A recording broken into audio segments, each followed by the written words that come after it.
Gladys Quesada in TSR News. On Friday, Argentina received the pro-tempore presidency of the Community of Latin American and Caribbean States, CELAC, during the plenary session of the 22nd meeting of foreign ministers of this integrationist mechanism held in Buenos Aires.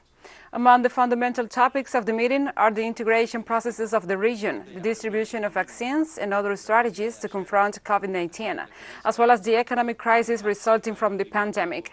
The foreign ministers also referred to the need for solidarity among member states, the importance of education and communication as part of the precepts of the bloc. Other lines of actions will be regional connectivity in transportation and communications, the sustainable development objectives of the 2030 Agenda, the institutional strengthening of CELAC, and the greater participation of women and gender equity, as well as the promotion of dialogue with China, Russia, India, the European Union, and others.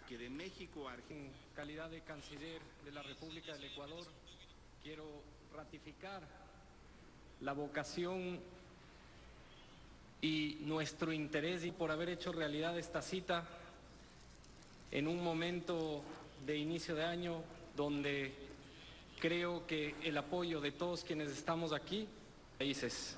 Agradecer al secretario Ebrard por haber aceptado la presidencia de la CELAC en un momento problemático e incierto para nuestra región. Bien, de otras externalidades como el cambio climático, parte de las reuniones que tuvimos durante el día de ayer hacían referencia a esto, el impacto del cambio climático en la estructura social, fijando y revalidando.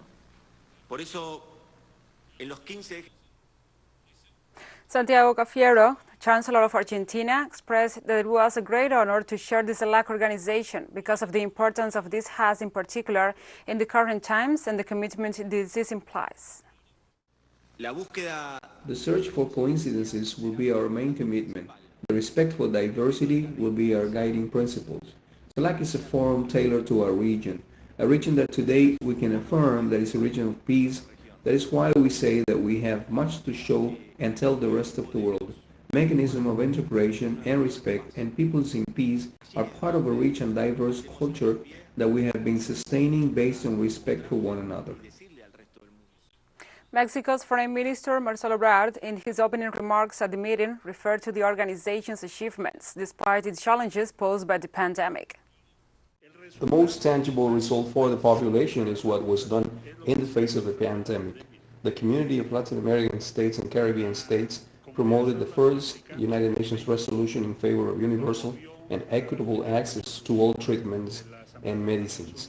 Our voice began to be felt at the global level. As we unite, our voice grows louder. Cuban Foreign Minister stressed the need to maintain cooperation within the framework of CELAC organization. In his statements, Bruno Rodriguez Parrilla said that this essential is to remain united.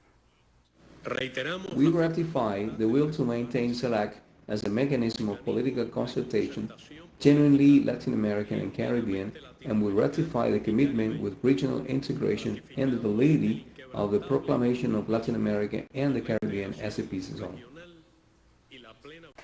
Foreign Minister of Bolivia, Rogelio Mayra, said that even though frontiers separate member states, they are all part of the struggles waged 2 centuries ago in search for independence and for a region of peace and fairness. CELAC has allowed us to think again as equals and to consider again that we are a territory in which solidarity, respect, frankness in our dealings and words continue to be the values that we inherited 2 centuries ago. That is why we believe that consolidating politics is not only a bet for politics among all those represented here, but also to look to a future in which we will walk together to not be mere instruments or pieces of the centers of power.